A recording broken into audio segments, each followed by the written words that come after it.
تعالوا نتكلم النهاردة على الموضوع انتشر كتير جدا جدا جدا الفترة الأخيرة، وهو هوس التجميل. بيبقى كل واحد أو واحدة بيبقى مش عاجبه شكله، وبيبقى بيروح عايز يعمل عمليات تجميل، يعمل فيلر وبوتوكس وبيلر علشان يحاول يبقى أجمل وأحلى. وكمان شفنا حالات كتيرة كانت حلوة وزي القمر، ولما راحت عملت الفيلر وبوتوكس، واللي نفخ شفايفه واللي بيحدد الكف واللي بيصغر مناخيره، بنلاقيها اتشوهت وبقي شكلها أوحش كتير جدا من الأول، وكمان مش بيعرفوا يرجعوا أبدا زي الأول. وبنشوف بنات أو ستات بدل ما يروحوا الجيم ويلعبوا رياضة ويخسوا طبيعي ويرسموا جسمهم طبيعي، بيروحوا يعملوا عمليات نحت وينحتوا كده من جسمهم علشان يبقى شكلهم احلى. بتبقى الواحده كده شكلها غريب، عريضه قوي من تحت ومصغره وسطها قد كده، معرفش، بيبقى الشكل غريب مش طبيعي. بقينا نحس اليومين دول ان كل البنات شبه بعض، الوش المسحوب اللي نازل والفك المتحدد والمناخير الصغيره والجسم المنحوت والشفايف المنفوخه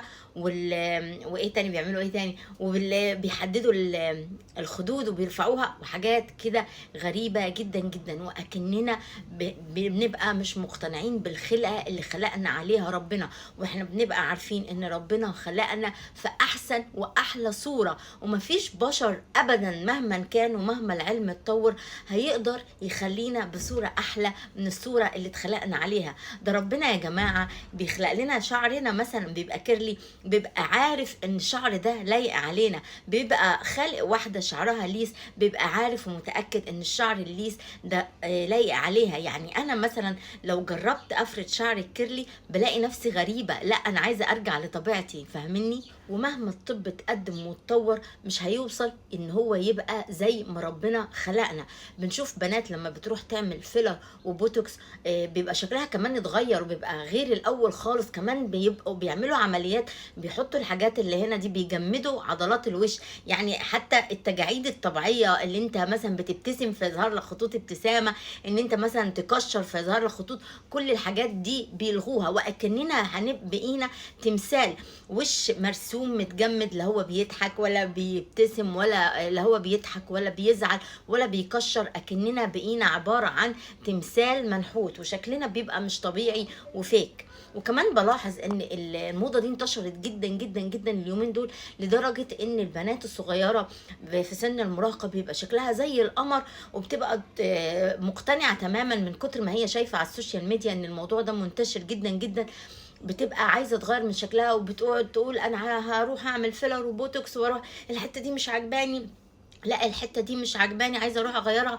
بنلاقي الثقافه بتاعت البنات اتغيرت، وبقى كلهم عايزين يقلدوا وبيعملوا عمليات التجميل وبيغيروا من شكلهم، حتى لو هم كانوا حلوين وزي القمر برضو بيبقوا مش مقتنعين وعايزين يروحوا يغيروا في شكلهم. كمان دلوقتي بنلاقي مثلا بنت راحت عملت حاجه، بنلاقي صاحبتها عايزه تقلدها وبتغير منها وبتعملها هي كمان حتى لو مش محتاجاها، بس عشان تبقى ايه، ما تبقاش صاحبتها احلى منها. فياريت يا جماعه نفهم ونوعي البنات، وان احنا نحب شكلنا الطبيعي اللي ربنا خلقنا عليه وما نغيرهوش ونقتنع بيه، لان ربنا بيخلقنا في احسن صورة. ده حتى كمان بنشوف اللي هو تغيير الطبيعي، ان احنا بنكبر وبنعجز، والتجاعيد بيبقوا رافضين ان هم يكبروا او يعجزوا، مع ان دي حاجة طبيعية كلنا بنمر بيها، والناس اللي قبلنا مرت بيها، وكله بيمر بيها. وبعدين ممكن مع قرار غلط ان واحدة تكون رايحة تعمل عملية وهي فاكرة ان هي هتبقى احلى واجمل،